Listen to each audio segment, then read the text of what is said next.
हमें यह समझाया गया है कि कर्म करना बंधन है। हमें यह समझाया गया है कि काम करना श्रेष्ठतम आदमी का लक्षण नहीं है। हम श्रेष्ठ आदमी उसको कहते हैं जो सब काम धाम छोड़ के जंगल चला जाता है। हम उस आदमी के पैर पड़ते हैं जो जिंदगी के सारे काम छोड़ देता है। हम उस आदमी को कहते हैं कि यह परम अवस्था को उपलब्ध हुआ जो सब तरह के काम धाम बंद करके बैठा रह जाता है। यह हमारा सोचना बड़ा आत्मघाती मालूम पड़ता है। अगर इस भांति हम निष्क्रियता को सम्मान देंगे और निष्क्रियता को संन्यास समझेंगे और निष्क्रियता को साधुता का लक्षण मानेंगे तो फिर कौन आदमी साधु नहीं बनना चाहेगा। काम भी करो और असाधु भी हो जाओ। तो दफ्तर दफ्तर में सब साधु हो गए हैं, सारा देश साधु हो गया है। कोई काम नहीं कर रहा, सब निष्काम भाव से अपनी अपनी जगह बैठे हुए। ठीक भी है, क्यों काम किया जाए। और फिर हमारी चौथी दृष्टि यह है कि काम करने वाला तो भगवान है, हम क्या कर सकते हैं। भगवान सब काम चला रहा है तो हम उसके काम में बीच बीच में बाधा क्यों दें। सब काम चल ही रहा है, आपके करने से कुछ काम होता है। आप दफ्तर में बैठे रहिए, कुछ आपके करने से नहीं होता। काम तो सब चल ही रहा है, आप करिए या न करिए काम चलता रहेगा। भगवान सब काम कर रहा है, आप कोई करता है, आप कोई करने वाले हैं। ये अहंकार छोड़ दें कि आप करने वाले हैं। करने वाला भगवान है, हम तो उसके लीला के हाथ के खिलौने हैं। रस्तियां खींचता है, हमें नचा देता है, हम नाच लेते हैं, बात खत्म हो जाती है। हमने एक एक व्यक्ति के भीतर कर्म करने की जो भी प्रेरणा हो उसको सब तरह से नष्ट कर दिया है। और रह गई फल की बात, तो फल कर्म करने से तो कभी मिलता नहीं, फल भाग्य से मिलता है। पता है आपको, प्रमोशन भाग्य से होता है, काम करने से होता है। कभी दुनिया में सुना है कि किसी आदमी का काम करने से प्रमोशन हुआ हो? कभी सुना है किसी आदमी से कि काम करने से कोई आदमी आगे बढ़ गया हो? किसी का बेटा, किसी का चाचा आगे बढ़ता, वो भाग्य की बातें हैं। अब बेटा और चाचा होना कोई हाथ की बात तो है नहीं। सारा काम भाग्य से हो रहा है। मैंने एक मजाक सुनी है, मैंने सुना है कि भर्तहरि ने एक बहुत बड़ा प्रयोग किया। ऐसे भारतीय लोग कभी प्रयोग करते नहीं। भर्तहरि कुछ गड़बड़ आदमी रहा होगा। भारतीय लोग कभी प्रयोग नहीं करते, एक्सपेरिमेंट करने की हमें आदत ही नहीं। वो सवाल ही नहीं, हम क्यों प्रयोग करें। हमें तो सारे निष्कर्ष बिना प्रयोग के मिल जाते। जैसे स्कूल का बच्चा क्यों जाके इस परीक्षा में अपना गणित करे, कॉपी उल्टा के पीछे देख लेता है, जहां उत्तर लिखा है उत्तर पहले मिल जाता है। प्रयोग करने की और विधि करने की और गणित करने की जरूरत क्या है। तो भारत को तो सारे निष्कर्ष मिले हुए हैं। हमारे पास सब कंक्लूजन से, ऋषि मुनियों की कृपा से हमें सब निष्पत्तियां मिल गई। अब हमें कुछ करने की जरूरत नहीं। लेकिन भर्तहरि का दिमाग थोड़ा खराब रहा होगा। कुछ खराब दिमाग के लोग अक्सर पैदा हो जाते हैं। उसने ये प्रयोग किया कि मैं जानूं कि आदमी को जो फल मिलते हैं वो भाग्य से मिलते हैं या कर्म से मिलते हैं, पुरुषार्थ से मिलते हैं या प्रारब्ध से। तो उसने एक बड़ा वैज्ञानिक प्रयोग किया। आज तो हम प्रयोग करते नहीं, और अगर करेंगे तो ऐसे ही वैज्ञानिक प्रयोग करते हैं। उसने क्या किया, भर्तहरि ने 3 प्रयोग किए। उसने एक आदमी को धूप में खड़ा किया। उस आदमी का सिर घुटा हुआ है, वो एक सन्यासी है। धूप में उसका सिर जलने लगा, तकलीफ होने लगी। उस आदमी ने कहा मेरी खोपड़ी में बहुत दर्द होता है, यहां अब मैं घबरा गया, यहां मैं खड़ा नहीं हो सकता हूं, मुझे तकलीफ होती है, मेरे सिर में दर्द होता है। भर्तहरि ने उसे ले जाके एक वृक्ष के नीचे खड़ा कर दिया। वो आदमी खड़ा ही नहीं हुआ था कि वृक्ष से एक फल गिरा और उसकी खोपड़ी पे चोट आ गई। भर्तहरि ने कहा सब भाग्य से होता है। अगर सिर में दर्द ही होना है तो धूप में खड़े रहो तो भी दर्द होगा, और वृक्ष की छाया में खड़े हो जाओ तो फल गिर पड़ेगा, भाग्य।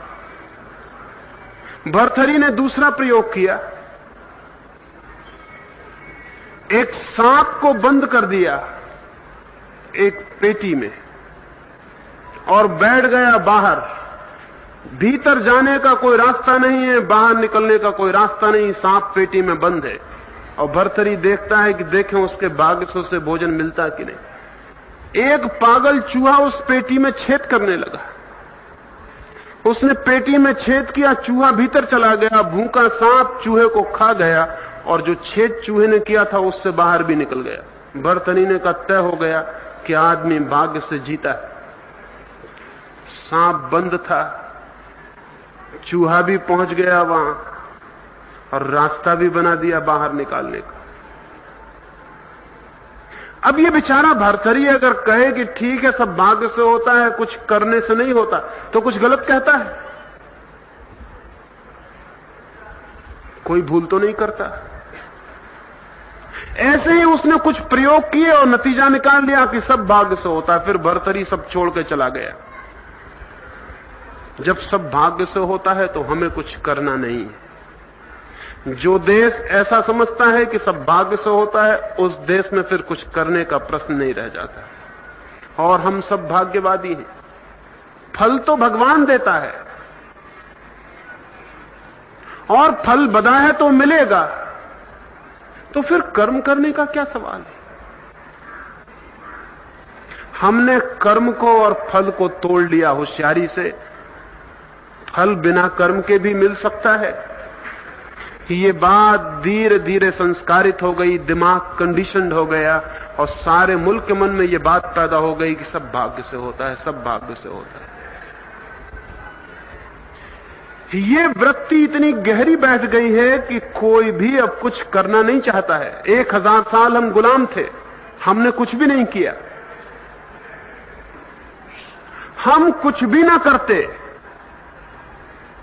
अगर मैकाले ने भूल से हिंदुस्तान को अंग्रेजी शिक्षा न दी होती तो हम कुछ भी न करते। लोग समझते हैं कि मैकाले ने भारत को गुलाम रखने के लिए अंग्रेजी शिक्षा दी, लेकिन अगर मैकाले कहीं भी होगा दुनिया में तो वो जानता होगा कि उसी ने भूल की। अंग्रेजों के साथ 200 साल संपर्क में रहने के बाद हम में से कुछ लोगों को ऐसा लगने लगा कि करने से भी कुछ हो सकता है। जो लोग भारत की आजादी की लड़ाई लड़े वे लोग थे जो अंग्रेजी शिक्षा में ठीक से दीक्षित हो गए। भारत का मन तो गुलामी को तोड़ने के लिए कभी राजी नहीं होता। उसने तो मान लिया था कि गुलामी भाग्य में होगी तो हम गुलाम रहेंगे। हमारे ग्रंथों में तो लिखा है कोई नृप हो हमें कहानी, कोई हो राजा हमें क्या मतलब है। हमारा यह काम नहीं है कि हम राजाओं के बाबत चिंता करें कि कौन राज्य करता है, कौन हुकूमत करता है। हमारा तो काम है हम रोधो के जिंदगी गुजार दें, राम भजन करके किसी तरह आगे का इंतजाम कर लें, कुछ हवन कीर्तन करके भगवान को खुश कर लें, बात खत्म हो गई। हमारा और तो कोई काम नहीं है। हम हमेशा गुलाम रह सकते हैं। हमारी आत्मा गुलाम है। स्वतंत्रता की कामना उनमें पैदा होती है जिन्हें यह ख्याल है कि हम कुछ कर सकते हैं, जिन्हें यह ख्याल है कि हम कुछ कर नहीं सकते। जो होगा वो झेल लेना पड़ेगा, वो स्वभावतः झेल लेंगे।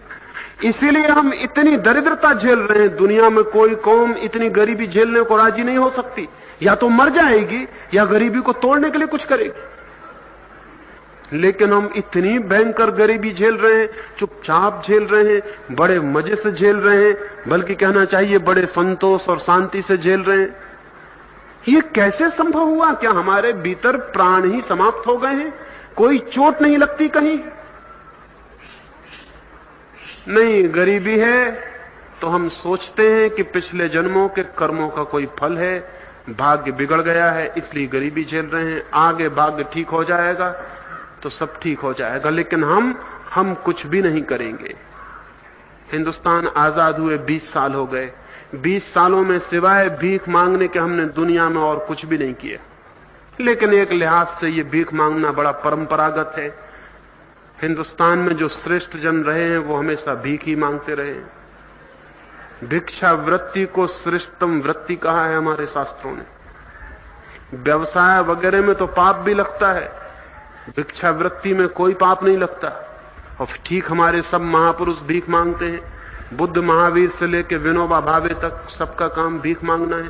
तो अगर हम सारे लोग भी उनके पीछे भीख ही मांगे तो हम कुछ बुरा तो नहीं करते। महाजन जिस रास्ते पर जाते हैं उसी पर जाना तो सभी का कर्तव्य। तो पूरा देश भिखारी हो गया, सारी दुनिया में भीख हम मांग रहे। और हमारे नेता अगर बाहर से भीख मांग के लौट आते हैं तो उनकी गर्दन फूल जाती, उनकी रीढ़ अकड़ जाती। वो कहते हैं कि हाँ हम ले आए, सफलता मिल गई। भीख मांगने में सफल हो जाने को भी जो कौम सफलता मानने लगे, उस कौम का आगे क्या भविष्य हो सकता है। मैंने सुना है कि 1962 में चीन में अकाल की हालतें थी। हमारे यहां अकाल की हालतें एक अर्थों में सौभाग्य है, क्योंकि जैसे ही अकाल पड़ता है हम दुनिया भर का ध्यान आकर्षित करने में समर्थ हो जाते हैं। अकाल भगवान बड़ी कृपा करके हम पर भेजता रहता है, हमेशा उसकी कृपा रही है, हमेशा भेज देता है। और जब भी अकाल आता है तभी दुनिया में भीख मांगने में हमारी हिम्मत बढ़ जाती और दुनिया को भीख देने पर मजबूर होना पड़ता है। ना दो तो तुम मटीरियलिस्ट हो, तुम भौतिकवादी हो, इतना खा पी रहे हो और हम गरीबों को भीख नहीं देते।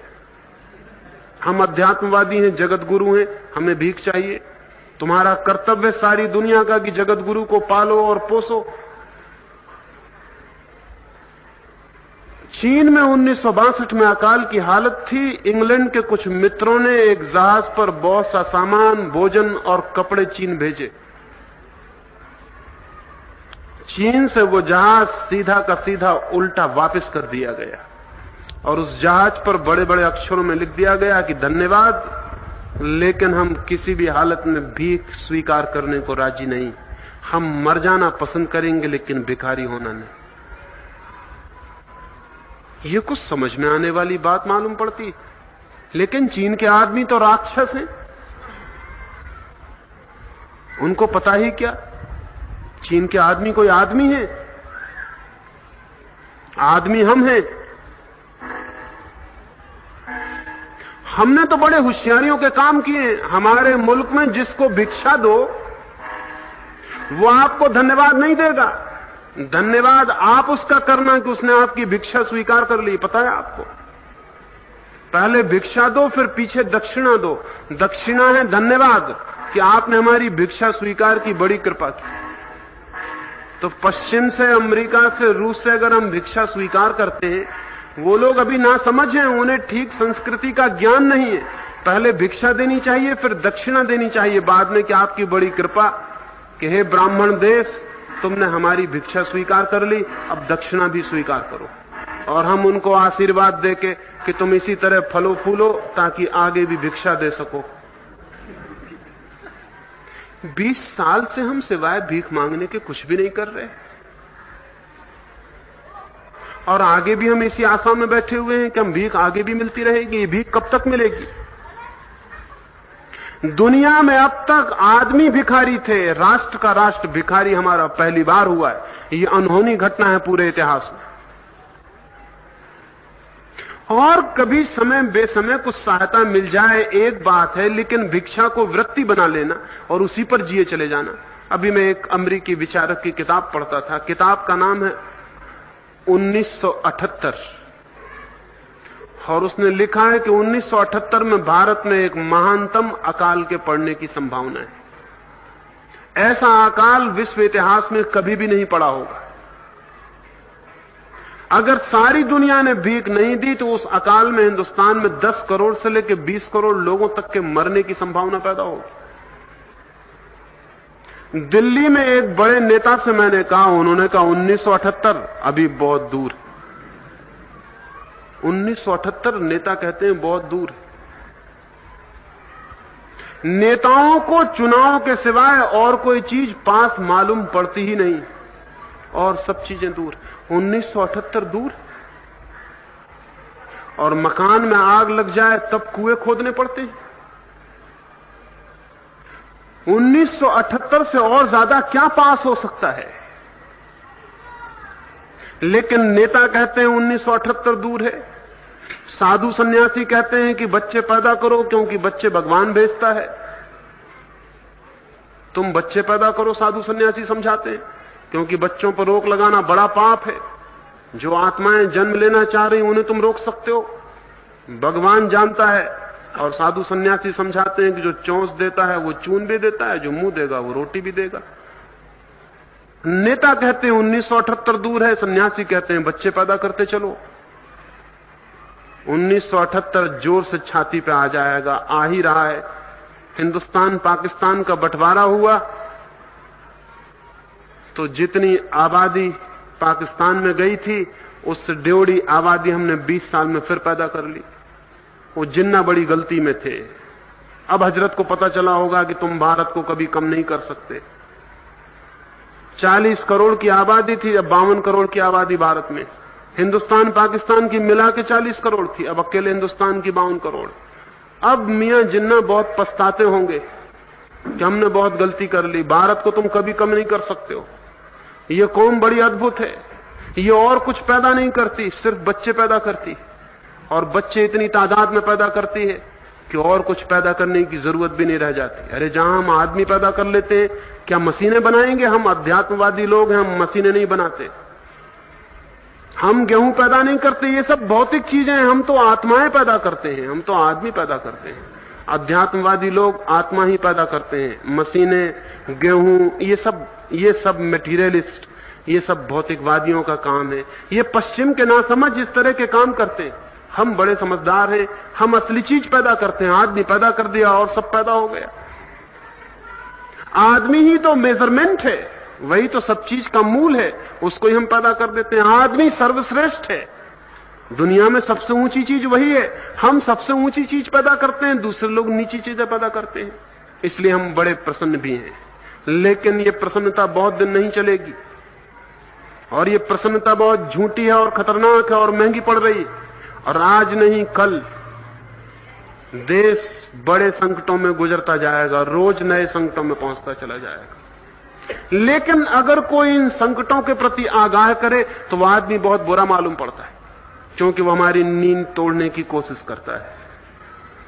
और नींद हमारी लंबी है और पुरानी है, और नींद हमारी बड़ी प्राचीन और सनातन है। ये सनातन नींद को तोड़ना बड़ा कठिन मालूम पड़ता है। और जब तोड़ने की लोग कोशिश भी करते हैं तो बुनियादी चीजों को तोड़ने की कोशिश नहीं करते जिनके कारण नींद है।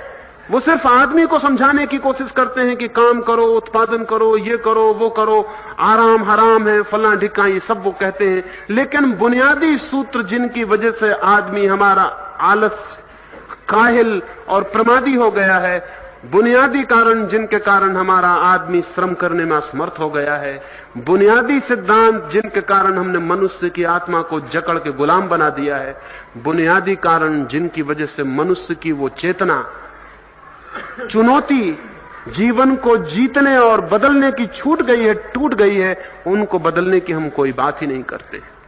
मैं ये 3 छोटे सूत्र आपसे कहना चाहता हूं।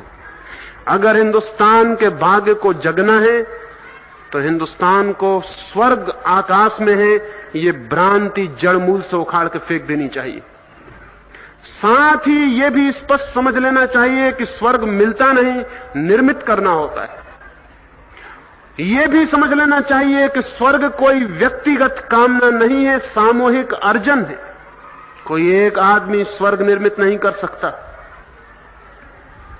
स्वर्ग निर्मित एक सामूहिक उपाय, एक कलेक्टिव एफर्ट है। अगर ये पूरा मुल्क श्रम करे तो स्वर्ग बन सकता है, और प्रमाण तो साफ है, पूरा मुल्क श्रम कर रहा है एक अर्थों में, और मुल्क नर्क बन गया है। नर्क बनाना हो तो उसके लिए श्रम करना जरूरी नहीं होता, उसके लिए आलस्य करना जरूरी होता। वही श्रम है नर्क बनाने के लिए। नर्क बनाना हो तो कुछ भी न करना पर्याप्त उपाय है, वो रामबाण औषधि है। कुछ भी मत करो, नर्क अपने आप बन जाएगा।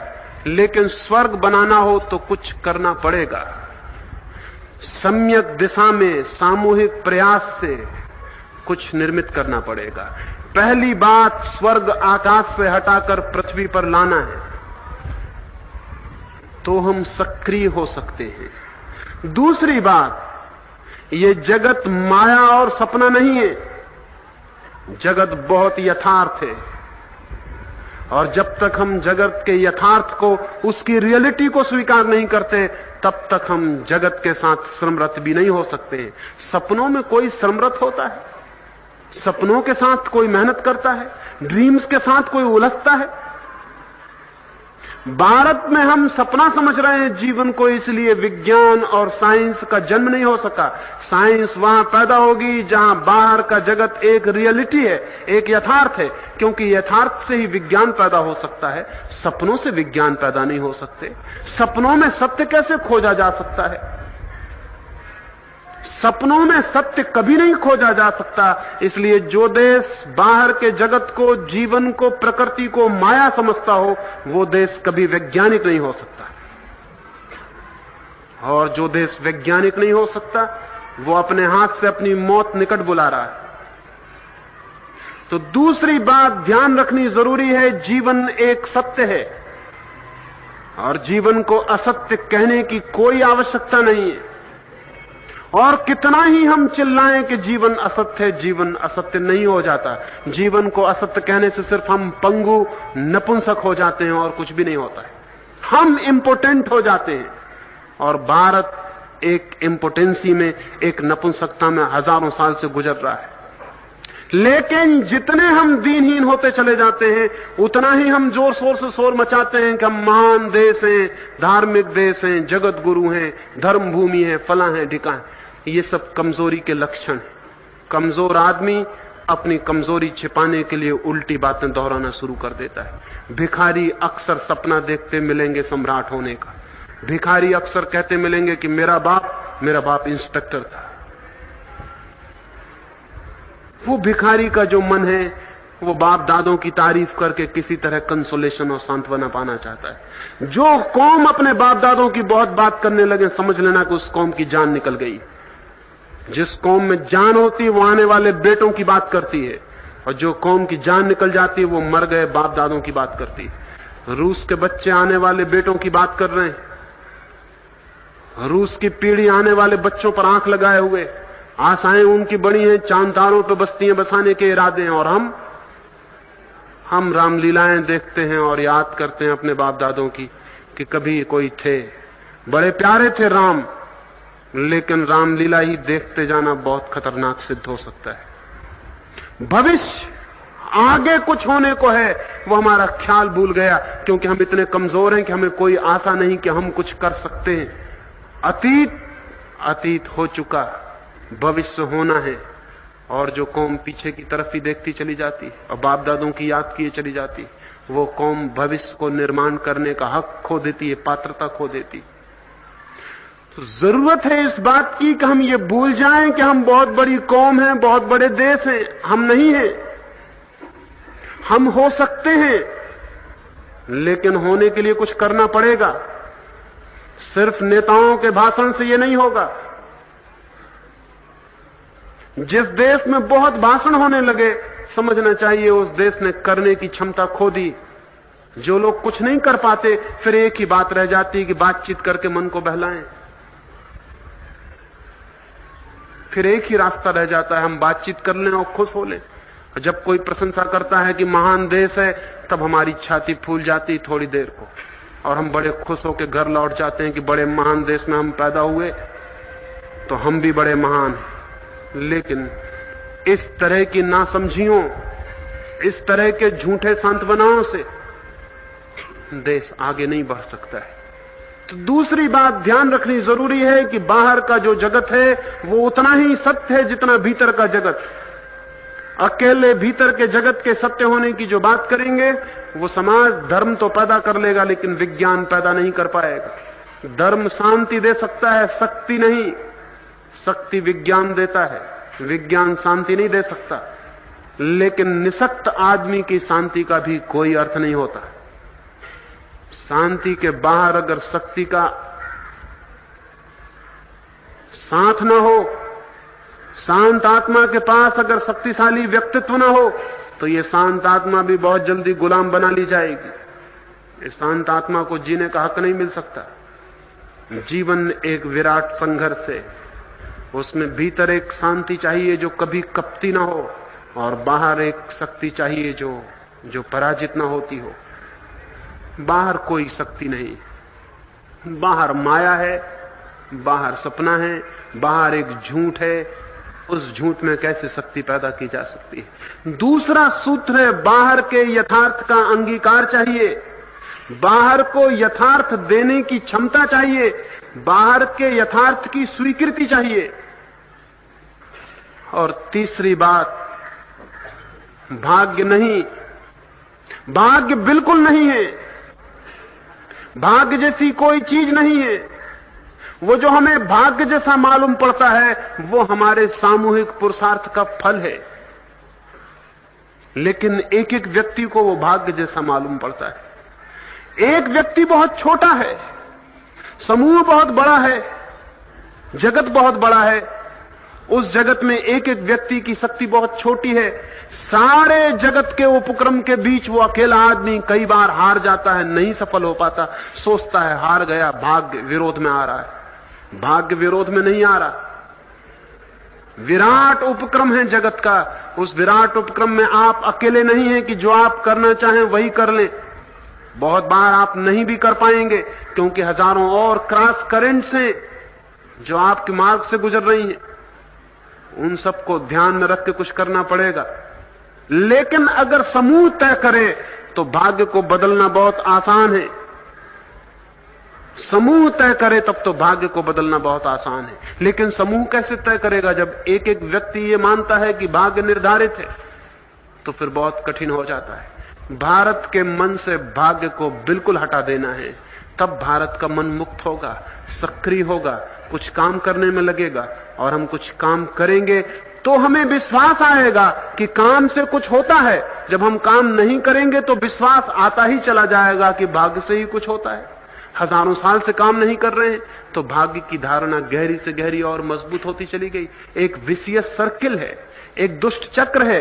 कुछ नहीं करते, फिर कुछ होता है तो भाग्य मालूम पड़ता है, फिर कुछ करते हैं छोटा बहुत, थोड़ा बहुत बेमन से, नहीं होता तो भाग्य मालूम होता है। नहीं, भाग्य इसलिए है कि हम पुरुषार्थी नहीं हैं। हम पुरुषार्थी होंगे कि हम भाग्य को जला डालेंगे, खत्म कर देंगे। देश के मन में पुरुषार्थ की एक तीव्र आकांक्षा पैदा करनी जरूरी है। और एक एक व्यक्ति जिम्मेवार नहीं है, हमारा पूरा समाज जिम्मेवार है। इसलिए एक एक व्यक्ति को दोष देने से नहीं चलेगा और एक एक व्यक्ति को सुधार करने की बात से भी नहीं चलेगा। समझना पड़ेगा हमारे सामाजिक चिंतन के मूल आधार गलत थे, हमारे सोचने के मूल सूत्र भ्रांत थे, और उन मूल सूत्रों को बदले बिना कोई रास्ता